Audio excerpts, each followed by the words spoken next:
mag-i-scroll ka or ipagpe-pray kita. Wag mo muna scroll kung gusto mo ipag-pray kita. Right, let's pray. Father God in heaven, in the name of Jesus, with the power of the Holy Spirit, Panginoon, salamat po sa mga oras na ito. Nabuhay pa rin kami kasama po na aking kapatid na nasa kabilang screen. Lord, hindi po aksidente na pinili niya na manalangin, Panginoon, kasama ko, Lord God, sa mga sandaling ito. Hindi siya nag-scroll, Panginoon.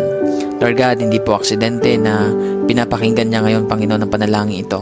Kaya dalangin ko, Panginoon, ano man yung mga bagay na tinatago ng taong ito, ng mga nararamdaman niya, Panginoon, God, mga kabigatan na yan, na sinasarili niya, Panginoon, tulungan niyo po siya, Lord.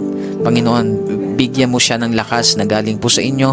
Tulungan mo siya, Panginoon, na magtiwala sa inyo at isuko lahat-lahat, Panginoon. Lord, walang bagay na hindi mo alam sa buhay namin, lalo na sa taong ito na nandito sa screen, Panginoon. Alam mo, Lord, kung paano siya nasasaktan. Alam mo, Lord, yung kanyang mga pagluha.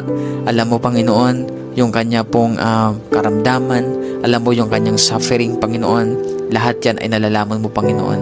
Kaya naman, Lord, tulungan mo siya ngayon, Lord God, na i-lay down ito sa inyo, Panginoon. Dahil the moment, Lord, na isuko niya ito sa inyo, doon niya mararamdaman yung kaginhawaan, yung kapayapaan, yung kalakasan, kagalakan sa kanyang puso, Panginoon. Kaya I pray right now, Lord, hayaan mo ibuhos mo ngayon ang kapayapaan na hinahanap niya, Panginoon. Hindi niya yan makikita, Lord, sa ibang bagay, kundi makikita lamang niya ito sa inyong presensya. Kaya lukuban mo siya, Panginoon, ng inyong presensya sa mga oras na ito. Dalangin ko po, Lord, na maramdaman niya ang pagyakap mo na napakahigpit, Panginoon. Kaya mo, Lord, sa pagyakap mo, makita niya, Lord, maranasan niya, Panginoon, ang inyong pong pagkilos, makita niya, Lord, na may binabago ka sa kanyang buhay, maging sa kanya pong sitwasyon. Maraming salamat, Panginoon. Hayaan mo, Lord, magpakilala ka pa sa taong ito na nandito sa screen, Panginoon.